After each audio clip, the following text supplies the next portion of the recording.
Primero, comenzaríamos definiendo en qué consiste un estudio de mecánica de suelos. Todos entendemos que el estudio de mecánica de suelos es importante para el tema de edificaciones, porque sin entender el comportamiento o saber en qué tipo de terreno vamos a emplazar, corremos el riesgo de que nuestra infraestructura en el corto tiempo sufra daños, ¿no? La norma técnica de 050 lo define de esta forma, ¿no? Cosa que es una definición bastante apropiada para nuestras condiciones en todo el territorio nacional.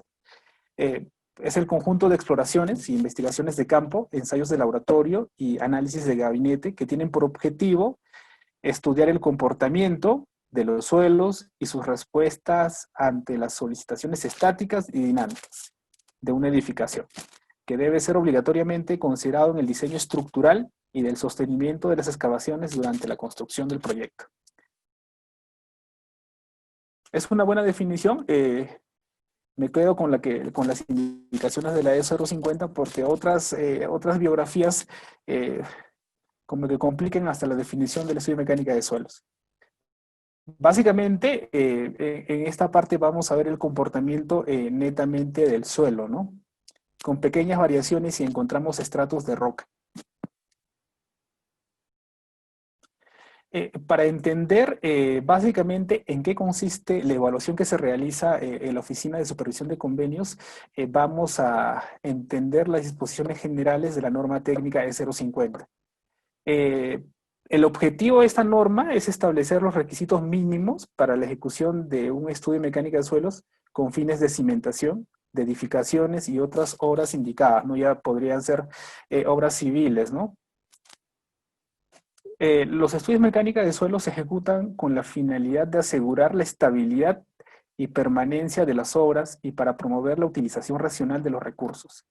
Como le decía, a nivel de obras públicas es muy complicado hacer un proyecto mientras no se conozca el comportamiento del terreno, ¿no? Porque corremos el riesgo de hacer el proyecto, de que en el corto tiempo comience a fallar, ¿no? Y todos entendemos que las edificaciones se realizan para un periodo de diseño, ¿no? Puntualmente los resultados y investigaciones de campo y de laboratorio, así como el análisis de las conclusiones y recomendaciones, solo se aplican al área de estudio, donde se va a realizar la edificación, donde se va a construir la nueva infraestructura, ¿no? Por más que estuvieras a 20, a 30 metros de un terreno ya estudiado, la norma técnica te obliga a que tú realices tu estudio de mecánica de suelos donde tú vas a construir, por más que tengas un estudio bien próximo, ¿no? Ahora, respecto a las responsabilidades, en la nueva modificatoria, un ente, el responsable de la formulación y de la evaluación del estudio de mecánica de suelos debería ser un ingeniero civil colegiado y habilitado.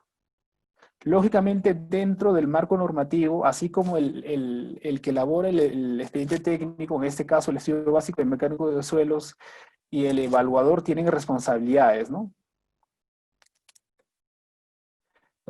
Por ejemplo, la G030 especifica en su artículo 10 y 11 las responsabilidades que tiene el ingeniero que elabora el informe de mecánica de suelos y así también como el evaluador, ¿no? No es que solamente el que formula el proyecto tiene responsabilidad, sino que todos estamos en un mismo saco y al final toda la responsabilidad, si falla algo, los vamos a asumir tanto formuladores como evaluadores. Ahora, el Reglamento Nacional de Edificaciones es de aplicación obligatoria en el territorio nacional, ya sean obras privadas o obras públicas, ¿no? Mientras estemos en el Perú, debemos cumplir con las indicaciones del Reglamento Nacional de Edificaciones, puntualmente para lo de suelos, la E050, y con algunos artículos de la E030 también. La E050, su última actualización se ha hecho recientemente, ha sido a finales del 2018, por lo que cuando ingresan los estudios de mecánica de suelos, lo primero que se ve es la fecha de elaboración del informe, ¿no? Porque si fuera antes a la última actualización, ya no sería concordante con la nueva actualización, o sea, ya no sería relevante, ¿no? O sea, ya no cumpliría. Por lo que siempre se verifica la fecha de elaboración del estudio de mecánica de suelos y se compara con la última actualización. Ahora, todas las evaluaciones para suelos, para mecánica de suelos, en cumplimiento de la última actualización, todo se hace en concordancia a las nuevas actualizaciones. Eso viene ya por un decreto, por un decreto donde los proyectos que van a entrar a asistencia técnica deberían cumplir con las exigencias de la última actualización. Ahora, les voy a especificar de manera general qué es lo que se evalúa dentro de asistencia técnica. También les voy a indicar cuál es el contenido mínimo que debería tener el informe de mecánica de suelos, en la memoria de cálculo y los planos de puntos de investigación. Respecto al tema de mecánica de suelos, el marco normativo está bien establecido. Acá no hay nada que se pida así por capricho propio. Todo lo que se solicita está especificado puntualmente en el marco normativo. Acá todo está escrito, a diferencia de otros estudios básicos, ¿no? Ahora, vamos a comenzar respecto al tema de la fecha de elaboración de la estudio de mecánica de suelos.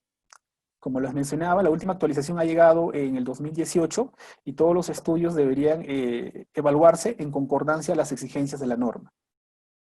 Ahora, asimismo, lo que se verifica en el estudio es que cumpla con la cantidad mínima de puntos de investigación y la profundidad de excavación para la toma de muestras. Si tenemos áreas pequeñas, menores a los 1500, por lo general se cumple que deberían ser 3 puntos de investigación a 3 metros de profundidad. Pero si tenemos áreas mucho mayores, a los 2000, 2500 o hasta los 6000 metros cuadrados de área techada en el primer nivel, la cantidad de números de puntos de investigación va a variar. Ahora, si en un terreno también tenemos obras complementarias como muros de contención, también se sugiere que se incremente la cantidad de calicatas. Por ejemplo, para cada 20 metros lineales para muros que superen los 5 metros de altura, se solicita que se debería realizar un punto de investigación adicional.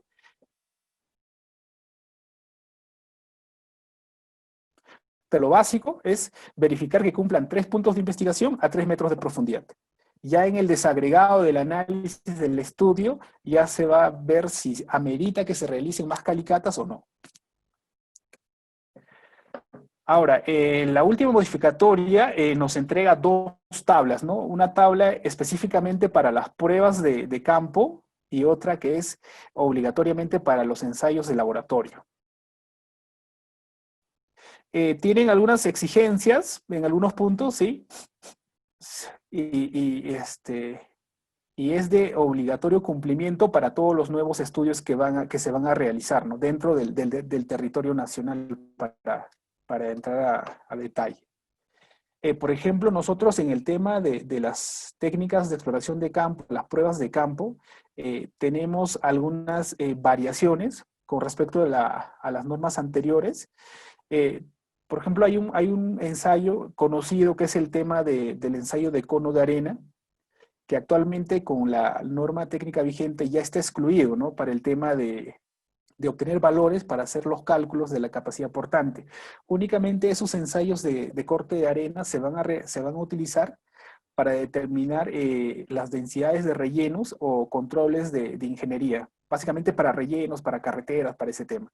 Pero si queremos obtener valores de densidad de campo, necesariamente hay que realizar con el tema con el ensayo del densímetro nuclear, ¿no?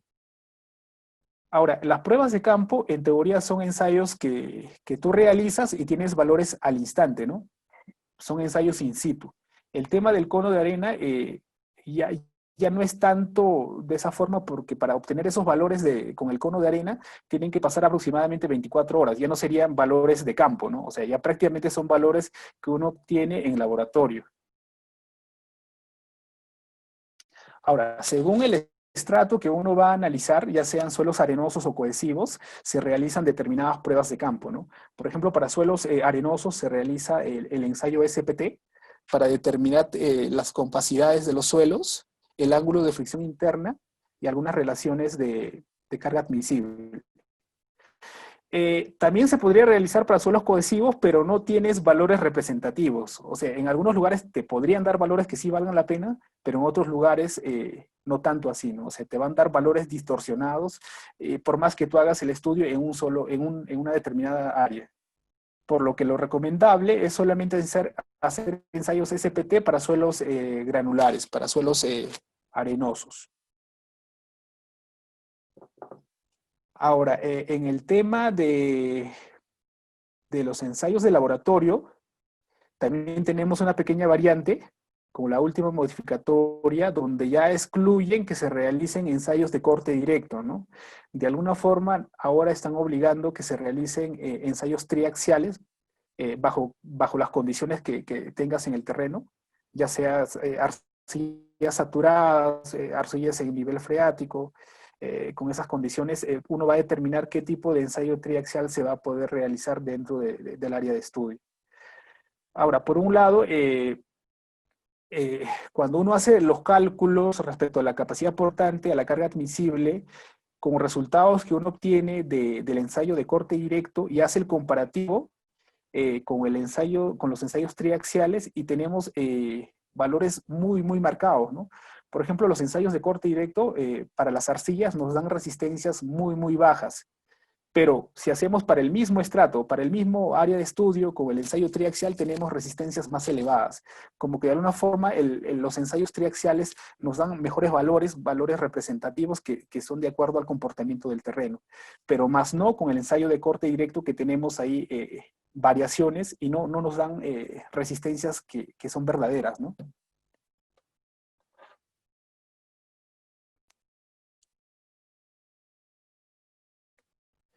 Ahora, dentro de las limitantes del marco normativo que maneja el PRONIET, es que se verifica que las capacidades admisibles del suelo necesariamente sean mayores a 0,50 kilogramos por centímetro cuadrado, porque resistencias menores a ella ameritan que el sistema que se plantee para el tema de las cimentaciones sean excesivamente caras, ¿no?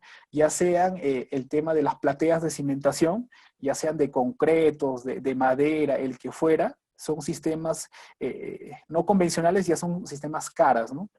Que en el tema del análisis costo-beneficio como que ya se escapa de ese análisis.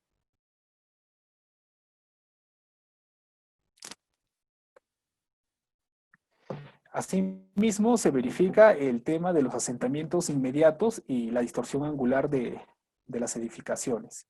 Por ejemplo, si tenemos arcillas saturadas, lo que se solicita es que se realicen cálculos de asentamientos diferenciales con ensayos de consolidación, ¿no? Para determinar el asentamiento primario y secundario, ¿no? Ahora, como tenemos en el Perú suelos muy heterogéneos, podría darse el caso que en un mismo área de estudio encuentres diferentes características de suelo, ¿no? Por un lado podrías encontrar arcillas compactas y en el otro lado podrías encontrar arcillas blandas, ¿no? Y podrían ocasionarse este fenómeno que se está observando en la imagen, ¿no? Por lo general se solicita que se presenten los asentamientos inmediatos para zonas donde no tienes arcillas saturadas y analizar la distorsión angular en función de la longitud de la luz libre que va a tener, ¿no? Pero estos cálculos necesariamente tienen que estar en el informe de mecánica de suelos. Es un punto que se verifica, al igual que la resistencia del suelo, que debería ser mayor a 0,50 kilogramos por centímetro cuadrado. Ahora, si tenemos resistencias muy pequeñas, como que la solución más conveniente, más viable sería buscar otra zona, ¿no? Que tenga un mejor comportamiento de suelo.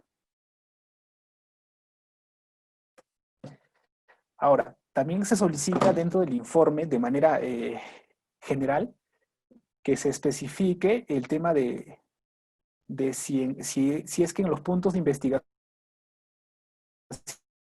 nosotros encontramos suelos colapsables, arcillas expansivas o presencia de sales o por defecto licuación de suelos, ¿no? Lógicamente esas cuatro condiciones no las vamos a encontrar, a lo mucho serán dos, pero hay que plantear ese análisis, ¿no? En un capítulo entero dentro del informe se realiza el tema del análisis de suelo colapsable, suelo expansivo, y si encontramos una de esas cuatro características, hay que especificar las soluciones, ¿no? Las recomendaciones. Básicamente, la recomendación del tipo de cimentación va a variar según las condiciones que nosotros encontramos en el área de estudio.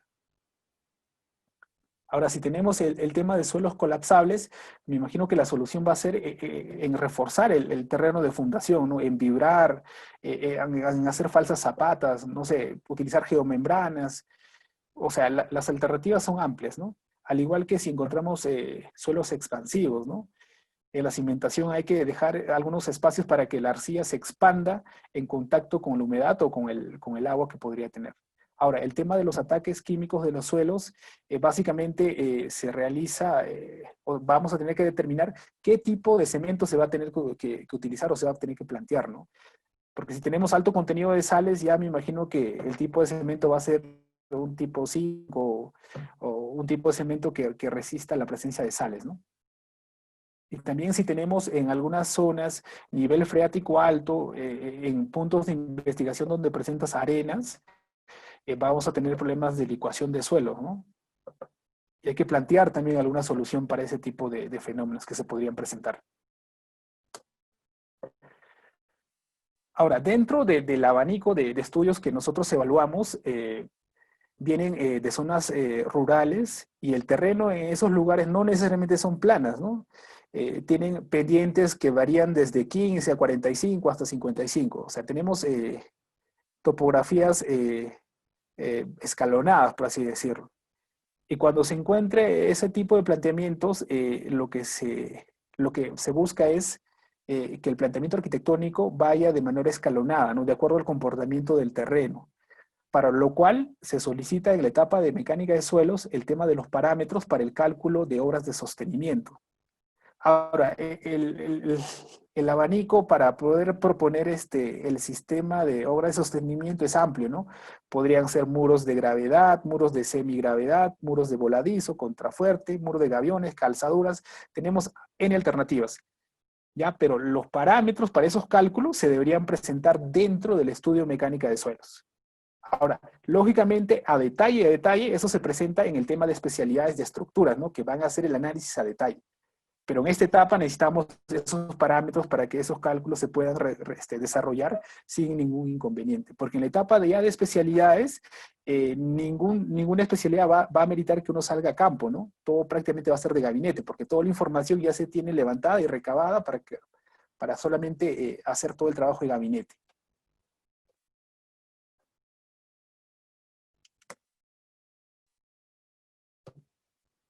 Ahora, en los estudios lo que también se verifica es que los resultados de las pruebas de campo y los ensayos de laboratorio vengan validadas, ¿no? O sea, ¿quién lo ha hecho? ¿Quién ha validado ese informe? Que firme, que lo selle. Porque si tenemos solamente hojas en blanco o solamente los resultados, como que no hay un sustento de que sí, efectivamente se ha realizado con los protocolos que deberían ser esos ensayos, ¿no? Se verifica que las pruebas de campo y los ensayos de laboratorio ingresen firmados y sellados. Ahora, en el tema de la certificación del INACAL, anteriormente se solicitaba que los laboratorios dispongan de esa certificación, pero actualmente, en beneficio de todos nosotros, esa exigencia se ha suprimido, ¿no? Ahora solamente se solicita que los laboratorios cuenten con su certificación vigente de todos los equipos que se haya utilizado en las pruebas de campo y en los ensayos de laboratorio. Como que con esa exclusión se ha abierto la posibilidad que los laboratorios pequeños, medianos, ya entren a ese rubro de las pruebas de campo y ensayos de laboratorio, ¿no?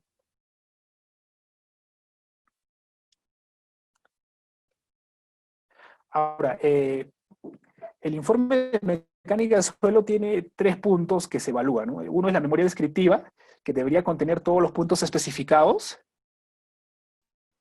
y también una memoria de cálculo que viene a ser básicamente todas las pruebas, los resultados de las pruebas de campo y los ensayos de laboratorio.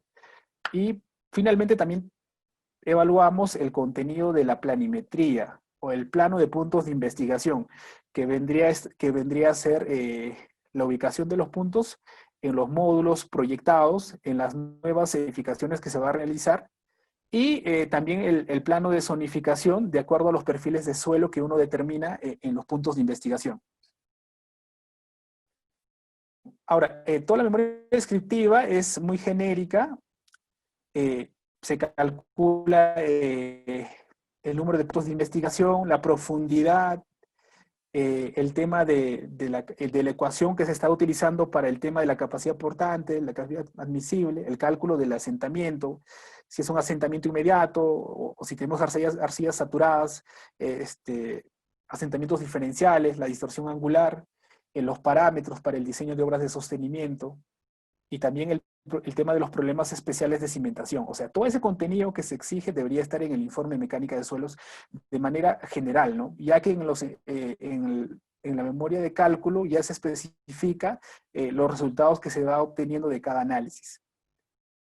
Ahora, como les decía, el tema de la certificación del INACAL ya no es obligatorio, solamente bastaría con que tengan el tema de los certificados de calibración de los equipos que se utiliza en las pruebas de campo y en los ensayos del laboratorio que estén vigentes, ¿no?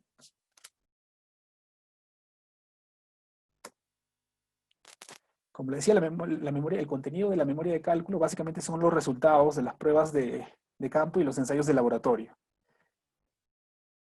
Y lo que se evalúa en el contenido de la planimetría es la ubicación de los puntos en base al nuevo planteamiento arquitectónico que deberían estar dentro de esos módulos o por defecto lo más próximo posible a la cimentación, ¿no? A la proyección de las cimentaciones. También verificamos que nos presenten los perfiles estratigráficos unidimensionales y bidimensionales, en una dirección y en dos direcciones. Los perfiles unidimensionales básicamente es como una radiografía en la profundidad del punto de investigación. ¿Qué tipo de estratos estamos encontrando? ¿Qué tipo de características, ¿no? En cambio, el perfil bidimensional es un corte de una calicata a la otra calicata, ¿no? Más o menos para ver el comportamiento tentativo de los estratos. Y también verificamos que nos presenten un plano de zonificación de acuerdo a los perfiles de suelo que se encuentra en cada punto de investigación. Eso se hace de acuerdo al artículo 12 de la E030, ¿no? Que va complementada con la E050. Y finalmente, verificamos que nos presenten el cuadro resumen por cada punto de investigación dentro de las recomendaciones del informe de mecánica de suelos.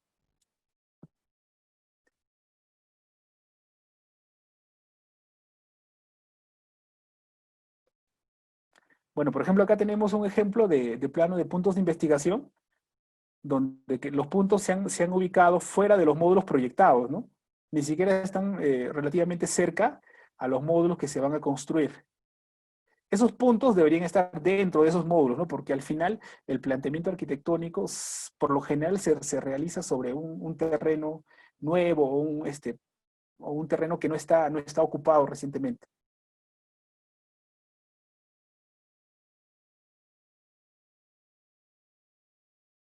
Tenemos el plano de perfiles estratigráficos bidimensional en dos direcciones, que es un comportamiento del terreno por cada punto de investigación.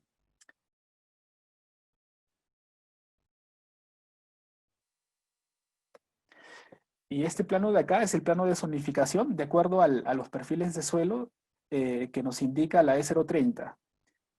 Como se observa, tenemos dos zonas bien marcadas, ¿no? Un perfil de suelo S1 y el S2. Según esos perfiles, el tema de las recomendaciones de cimentaciones va a variar, ¿no? Porque la zona roja es un suelo relativamente pobre y como que amerita que se plantee una especie de reforzamiento sobre el terreno. Por ejemplo, para este ejemplo han hecho falsas zapatas, ¿no? Se han planteado falsas zapatas. En cambio, en el suelo, en la zona 1, que tiene un mejor comportamiento, ya no va esa especie de reforzamiento.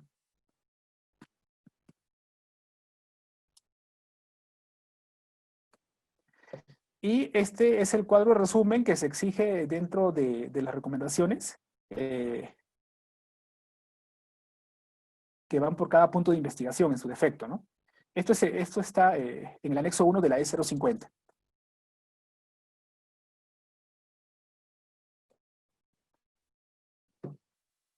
Bueno, tenemos preguntas frecuentes que por lo general ingresan a soporte CITEC, donde siempre nos indican, ¿no?, que es necesario o es de obligatorio cumplimiento el tema de la certificación INACAL.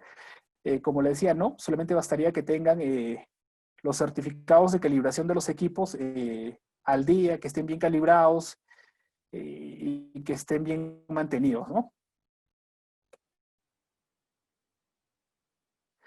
El único que puede firmar el estudio de mecánica de suelos es un ingeniero civil. El único que va a poder elaborar y el que va a evaluar también va a tener que ser ingeniero civil necesariamente. Eh, Como les mencioné, la cantidad mínima de puntos de investigación 3, pero si tenemos áreas techadas muy, muy grandes que superan los 1500, que lleguen a los 6000, eso se calcula, ¿no? En función de la edificación que se va a construir, el área techada del primer nivel, se calcula la cantidad de puntos de investigación, ¿no? Eso está explícitamente especificada en la tabla 6 de la E050. Es un cálculo simple, no merita saber mucha matemática, es un cálculo, es una división simple prácticamente. Como ya les había adelantado, el ensayo de corte directo para estos nuevos estudios ya no están permitidos, necesariamente van a tener que ser ensayos triaxiales si tenemos suelos cohesivos, o si tenemos suelos granulares, ensayos SPT, ¿no? Y determinar las compacidades y calcular el ángulo de fricción interna y relacionar la carga admisible de los suelos. Bueno, eso es todo respecto a las indicaciones para las actualizaciones de los nuevos estudios de mecánica de suelo, ¿no? Es el contenido mínimo que deben tener los estudios y también se les ha especificado en qué consiste el criterio de evaluación, ¿no? Que básicamente es en obligatorio cumplimiento de la E050 vigente.